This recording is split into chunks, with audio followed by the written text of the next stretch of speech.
Hello, my student. My name is Dr. Nalini Kelar. My channel name Sociology Lecture. Today I am prepared a lecture for you. G.S. Mead by Symbolic Interactionism. George Herbert Mead का प्रतीकात्मक अंतर क्रियावाद का सिद्धांत। इसके पूर्व मैंने आप लोगों को लुकिंग ग्लास का सिद्धांत पढ़ाया था।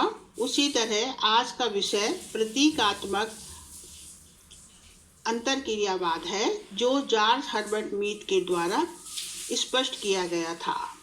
उसका अध्ययन हम यहाँ पर करेंगे।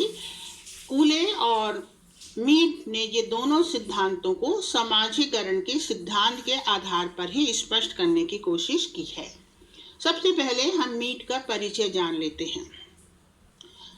आपका जन्म 27 फरवरी 1863 में अमेरिका में हुआ।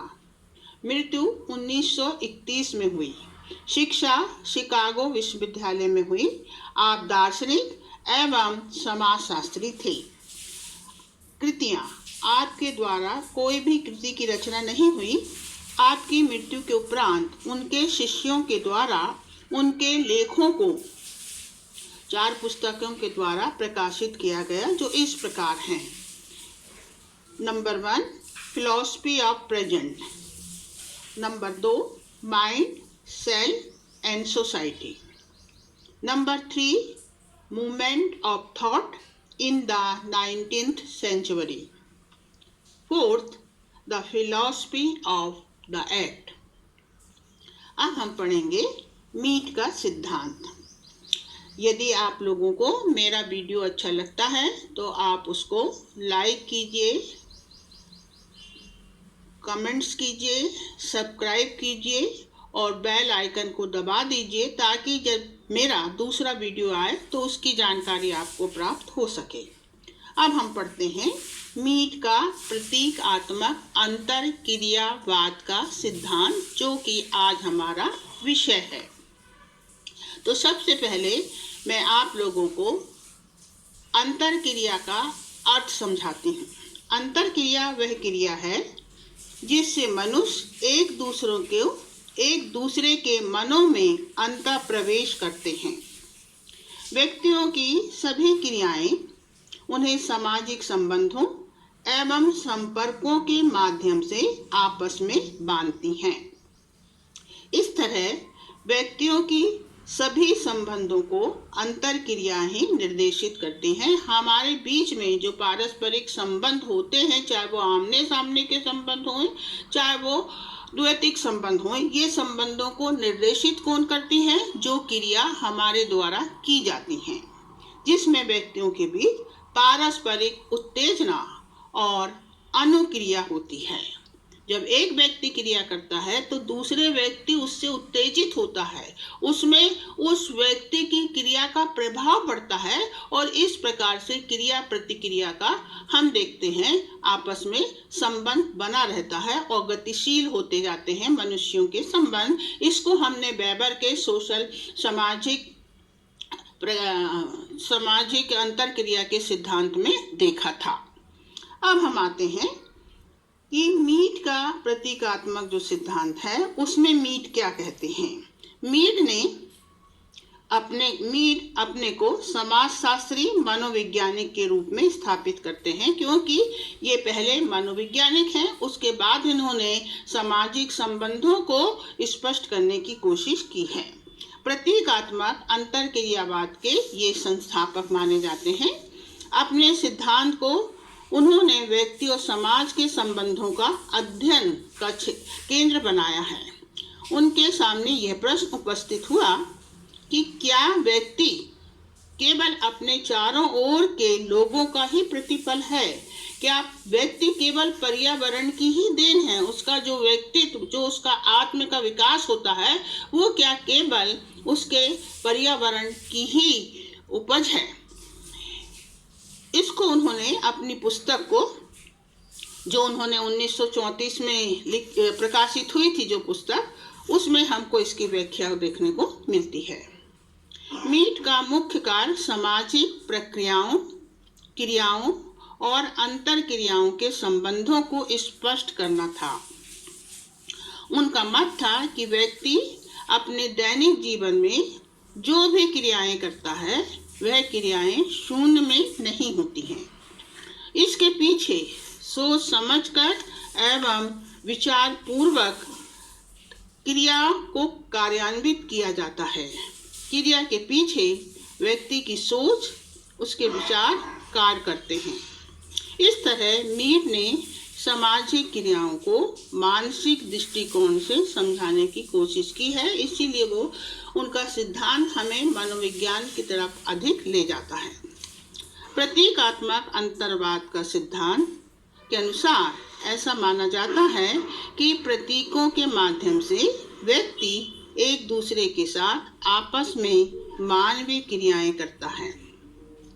प्रतीकों के अभाव में मानवीय क्रियाएं असंभव हैं। भाषा प्रतीक का प्रमुख उदाहरण है। भाषा संचार एवं संपर्क को गतिशील करती है। यद्यपि प्रतीकात्मक सिद्धांत को सर्वप्रथम ब्लूमर ने इसकी व्याख्या की थी, किंतु इसको समाजशास्त्री रूप में स्थापित करने का श्रेय डॉक्टर हर्बर्ट मीड को जाता है। मीड आगे लिखते हैं कि यदि हमें समाज की वास्तविकता को जानना है तो वह प्रतीक के माध्यम से ही जानी जा सकती है।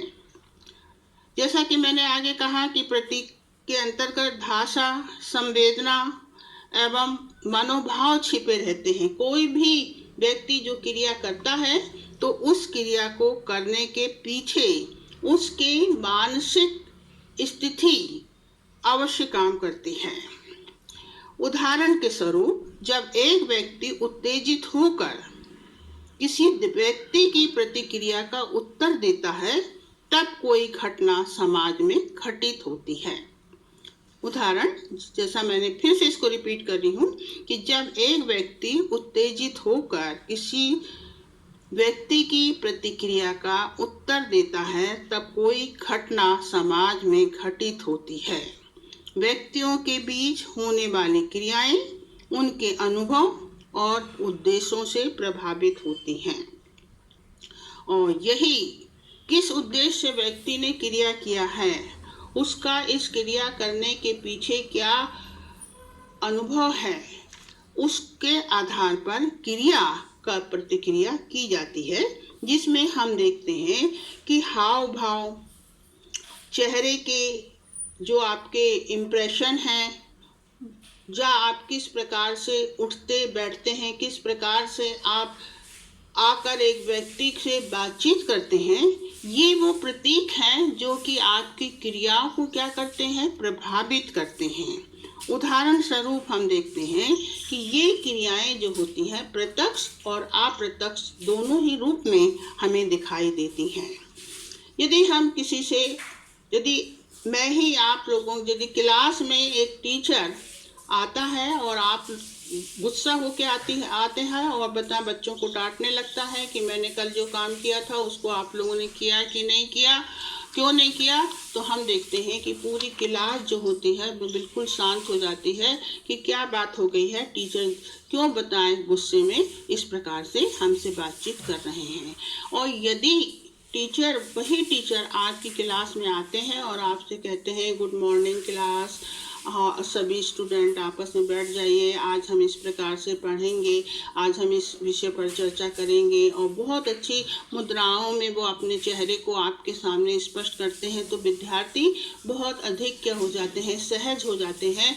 और इस प्रकार से एक क्लास का वातावरण जो है, जब कल टीचर गुस्से में आए थे और आज जब टीचर एक सहज स्थिति में आते हैं तो क्लास का वातावरण जो होता है पूरी तरह से बदल जाता है। इसी को हम कहते हैं कि क्रिया के पीछे जो घटना होती है वो घटना स्पष्ट हो जाती है कि कोई व्यक्ति किस प्रकार की क्रिया कर रहा है। दो व्यक्ति साइकिल में जा रहे हैं, आपस में टकरा जाते हैं। कई बार ऐसा होता है कि व्यक्ति कुछ नहीं बोलता है, धीरे से निकल जाता, वहाँ किसी प्रकार की क्रिया नहीं होती है। पर यदि वही दोनों व्यक्ति आपस में मिलकर एक दूसरे से झगड़ा करने लगे तो हम देखते हैं कि वहाँ पर एक तनाव की स्थिति बन जाती। हो सकता है कि मारपीट भी हो जाए, हो सकता है गाली गलौज भी हो जाए। तो इस प्रकार से वो कहता है, मीट ये बताने की कोशिश करता है कि ये जो अंतर क्रियावाद है, इस अंतर क्रिया के पीछे सब में पहले क्या है, प्रतीक है, व्यक्ति का क्रिया करने का उद्देश्य है और उस उद्देश्य वो किस प्रकार की क्रिया कर रहा है उसी का प्रति उत्तर दूसरा व्यक्ति देता है और इस प्रकार से एक घटना जो होती है घटित हो जाती है। ये हो सकता है प्रत्यक्ष रूप में हो, जैसा मैंने अभी आपको उदाहरण बताया कि टीचर क्लास में आता है और इस प्रकार से बताएं क्या होता है, दो भिन्न भिन्न रूप हमें दिखाई देते हैं। और दूसरा, यदि हम साइकिल पर जा रहे हैं या किसी भी वाहन में हम जा रहे हैं और किसी प्रकार का टक्कर हो जाती है और दोनों व्यक्ति आपस में तनावपूर्ण स्थिति को स्थापित कर देते हैं, आपस में तेज रीति से बातचीत करते हैं, एक दूसरे को दोषी ठहराते हैं, तो एक नई स्थिति बनती है, घटना दूसरी प्रकार से घटित होती है। तो इसी तरह वो कहते हैं कि ये जो प्रतीक हैं, ये हाव भाव व्यक्ति के बॉडी लैंग्वेज जो है वो आपको बताती है कि आप किस व्यक्ति से किस प्रकार से मिल रहे हैं और फिर घटना किस प्रकार से घटित होती है, दूसरे के द्वारा किस प्रकार से प्रतिक्रिया आपको दी जाती है। यदि आप किसी के घर जाते हैं और आपको लगता है कि उसने आपका अच्छे से स्वागत नहीं किया है, बल्कि वो सोच रहा है कि आप क्यों आ गए हैं, तो इसका मतलब है कि आप थोड़ी देर बैठेंगे और फिर आ जाएंगे। उसके हाव भाव जो हैं वो आपको बता देते हैं कि जो उसने क्रिया की है उस क्रिया का दूसरे व्यक्ति पर किस प्रकार का प्रभाव पड़ा। तो इस प्रकार से मीट कहता है कि क्रिया जो है वो हमेशा मानसिक स्थिति में की जाती है और उस क्रिया के पीछे जो उद्देश्य है वो स्पष्ट कर देता है कि व्यक्ति क्या चाहता है, किस प्रकार के संबंध वो स्थापित करना चाहता है। तो हमारे चेहरे के जो हाव भाव है, हमारे पहनावे के हाव भाव हैं, यदि हम शादी ब्याह में जाते हैं बहुत अच्छे सज धज के जाते हैं ताकि सामने वाला जो है उससे प्रभावित होता है, और यदि हम किसी की गमी में जाते हैं तो हम बताएं बहुत ही साधारण होकर जाते हैं ताकि बताएं हम वहाँ के वातावरण से अपने को क्या कर सके, समाहित कर सके। तो इसी प्रकार से मीट का जो सिद्धांत है उस सिद्धांत में उसने यही स्पष्ट करने की कोशिश की है कि प्रतीक ही हैं जो कि सामाजिक अंतर क्रिया को क्या करते हैंगे, आगे बढ़ाते हैं, गतिशील करते हैं। तो अप्रत्यक्ष रूप से भी आजकल हम देखते हैं कि बताए बहुत सी क्रियाएं होती हैं। आज हम देख रहे हैं मोबाइल और संचार की इतनी अधिक उन्नति हो गई है कि हम घर बैठे ही दूर तक अपने लोगों से क्या कर सकते हैं, रोज संपर्क करते हैं और उनकी भावनाओं को कि आज वो किस प्रकार की स्थिति में है, बहुत खुश हैं या उदास हैं या उनके यहाँ कोई घटना हो गई है, उससे हम प्रभावित होते हैं। हो सकता है सामने वाला फोन पर रो रहा है, हम भी क्या करते हैं, रोने लगते हैं। तो इस प्रकार से अप्रत्यक्ष रूप से भी क्रियाएं होती हैं और अंतर क्रिया यही है कि हम दूसरे व्यक्ति से किस प्रकार से प्रभावित होते हैं और दूसरा व्यक्ति हमसे किस प्रकार से प्रभावित होता है। यही मीट का प्रतीकात्मक अंतर क्रियावाद का सिद्धांत है कि क्रिया जो है वो प्रतीकों के माध्यम से होती है, जिसके पीछे हर व्यक्ति का एक उद्देश्य जो होता है वो दिखाई देता है।